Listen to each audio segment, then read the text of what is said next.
Hello guys, Wikipedia channel में आपका स्वागत है। मैं विपुल जैन आज आपके लिए लाया है समुच्चयों के प्रकार।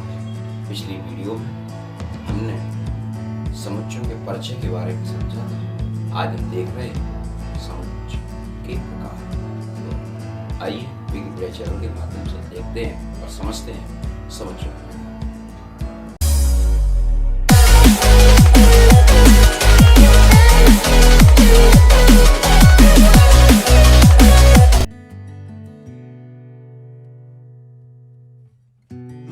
जय जिनेंद्र मित्रों, यहाँ पर देखिए मैंने समुच्चयों के टाइप्स को लिख रखा है।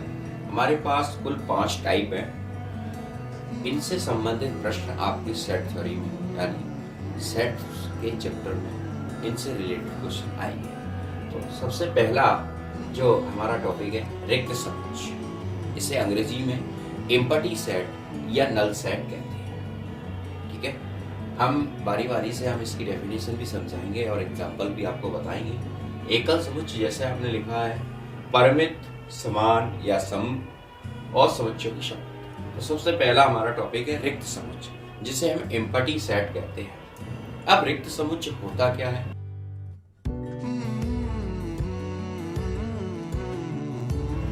रिक्त समुच्चय के बारे में, रिक्त माने आप समझिए, देखिए आप डेफिनेशन से ही समझिए रिक्त होता क्या है। रिक्त माने खाली स्थान, ठीक है ना, जहां कोई स्थान ही नहीं है। रिक्त माने खाली यानी ब्लैंक, यानी स्पेस है, वहां पर कोई स्थान नहीं है। सबसे पहला समुच्चय हमारा रिक्त समुच्चय, इसे कहते हैं एम्पटी, खाली स्थान, एम्पटी सेट।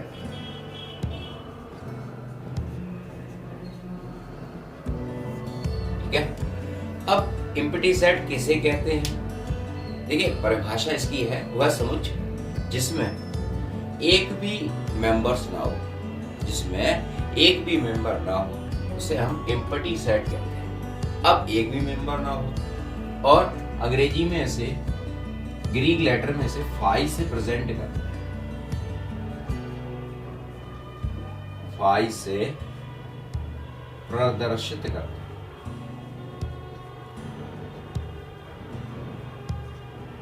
सबसे पहले डेफिनेशन को समझे। वह समुच्चय जिसमें कोई भी मेंबर ना हो, कोई मेंबर नहीं है इसमें।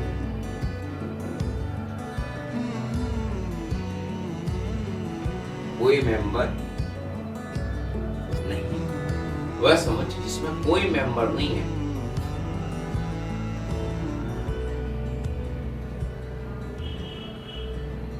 रिक्त समुच्चय कहलाता है। आपको समझ में आ रही है मेरी बात? अब रिक्त समुच्चय का एग्जाम्पल आप देखें। अब मैं आपसे कहूं अच्छा ये बताओ 4 और 5 के बीच में ऐसी कोई संख्या बताओ। ठीक है, ऐसी कोई पूर्ण संख्या बताओ, पूर्ण संख्या, होल नंबर 4 और 5 के बीच में। अब 4 और 5 के बीच में कोई पूर्ण संख्या होती है, कोई होल नंबर होता है? तो मेरे हिसाब से तो नहीं होता। तो ऐसे समुच्चय ऐसा समुच्चय एम्पटी सेट्स कहलाता है।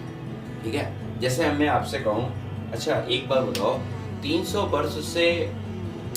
वर्ष के पहले का कोई व्यक्ति, 300 वर्ष से पहले का कोई व्यक्ति है इस संसार?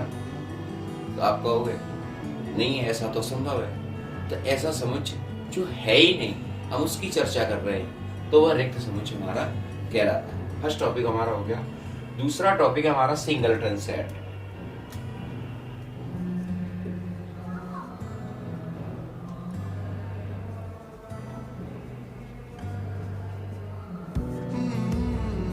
Singleton set. सिंगल माने एकल, एक ऐसा समुच्चय जिसमें एक मेंबर हो। यानी देखिए परिभाषा से भी स्पष्ट होता है, एक मेंबर, सिंगल मेंबर हो, वह समुच्चय हमारा सिंगलटन सेट कहलाता है। अब इसकी डेफिनेशन कैसे? देखिए आप स्वयं भी बना सकते हो डेफिनेशन। वह समुच्चय जिसमें केवल एक अवयव हो, जिसमें केवल कितना हो? सिंगल माने 1, सिंगल अवयव हो, सिंगल मेंबर्स हो, उसे हम सिंगलटन सेट कहते हैं। फॉर एग्जाम्पल इसका क्या होगा? जैसे आप सपोज मानिए मैं आपसे कहूं फॉर एग्जाम्पल 3 और 5 के बीच में, और 5 के बीच में, 3 और 5 के बीच में धन पूर्णांक संख्या।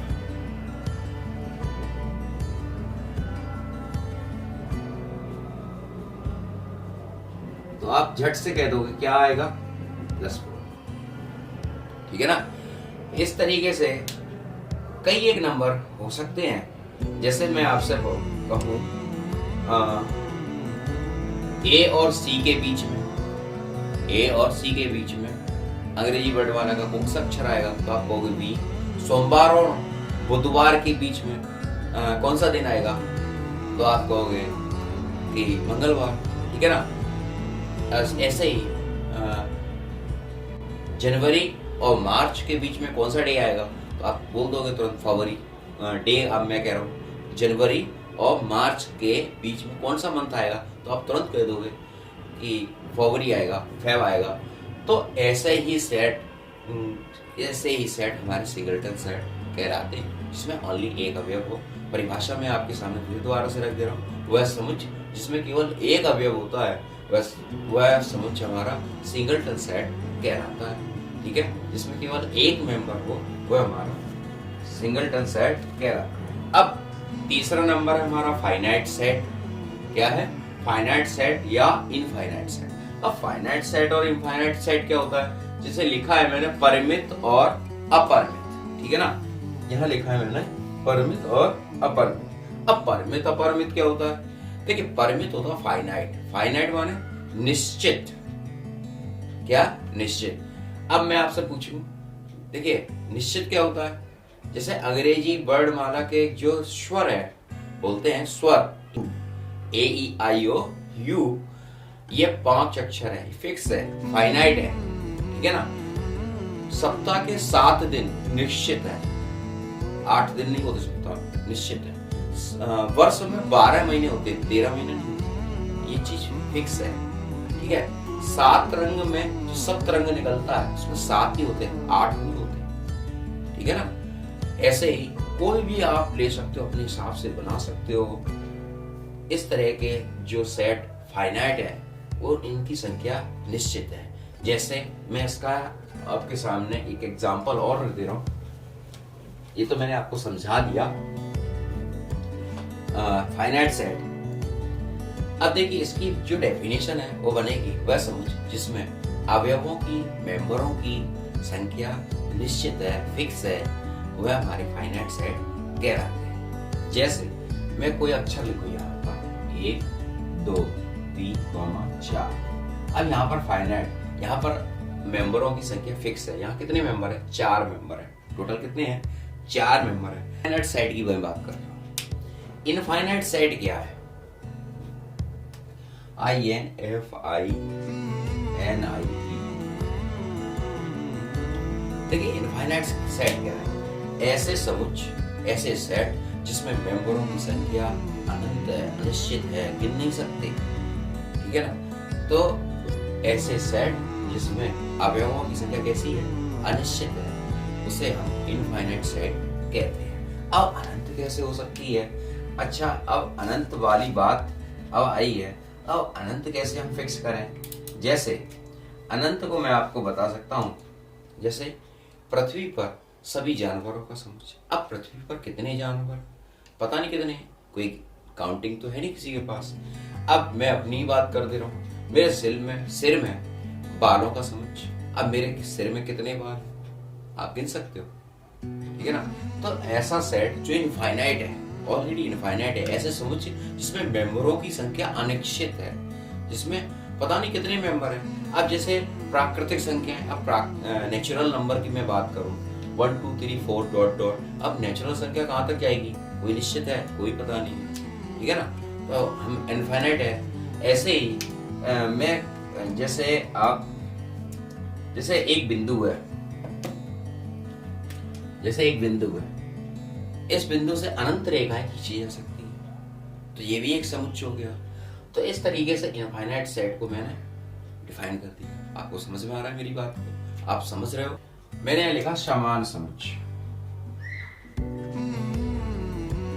या समसमुच्चय। समान समुच्चय और समसमुच्चय होता क्या है, ठीक है, हमें ये समझना है। अब समान समुच्चय और समसमुच्चय बात एक ही है।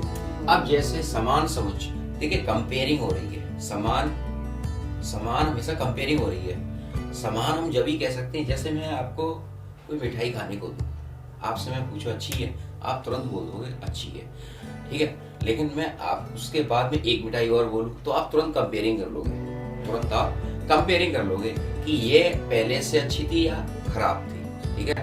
मैं आपसे पूछूं अच्छी है तो आप ये कहोगे या पहले वाली अच्छी थी या ये वाली अच्छी। इसी तरह से यहाँ पर भी कंपेयरिंग हो रही है। तो अभी तक हम एक मेंबर्स के बारे में बात कर रहे थे, एक सेट के बारे में बात कर रहे थे। यहाँ हम दो सेट के बारे में बात करेंगे। जैसे मान लीजिए ए और बी दो सेट है, ठीक है। अब बोल रहे हैं समान समुच्चय। समान समुच्चय होता है ऐसे समुच्चय जिसका प्रत्येक अवयव, जिसका प्रत्येक मेंबर बी में है और बी का प्रत्येक मेंबर ए में है।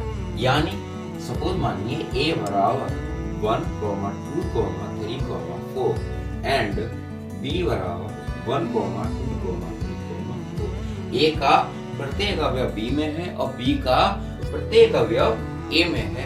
ऐसे समुच्चयों को हम समान समुच्चय, इसे प्रेजेंट कैसे करते हैं। जैसे आप सपोज मानिए मैंने ये डिफाइन कर दिया, तो इसे लिख देंगे हम ए बराबर बी।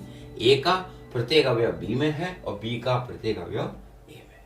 आपको मेरी बात समझ में आ रही है, स्पष्ट हो रही है। देखिए कोई ज्यादा कुछ बात है नहीं है इसमें, ऐसा कुछ नहीं है कि जो समझाया जा सके ज्यादा। आप अपनी उत्तर पुस्तिका से और समझ सकते हैं। अब समुच्चयों की समानता, समुच्चयों की समानता,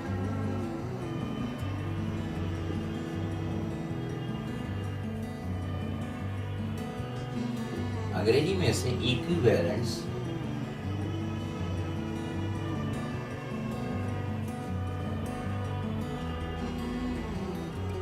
समुच्चयों की समानता, इक्विवेलेंट सेट्स, ठीक है।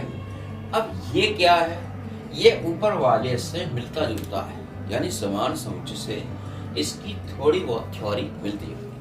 जैसे मैं यहाँ पर, वहां क्या था, ए का प्रत्येक मेंबर बी में हो और बी का प्रत्येक मेंबर ए में हो, समान समुच्चय। लेकिन यहाँ पर भी थोड़ी बहुत बात मिलती जुलती, क्योंकि यहाँ पर भी होती है समुच्चयों की समानता।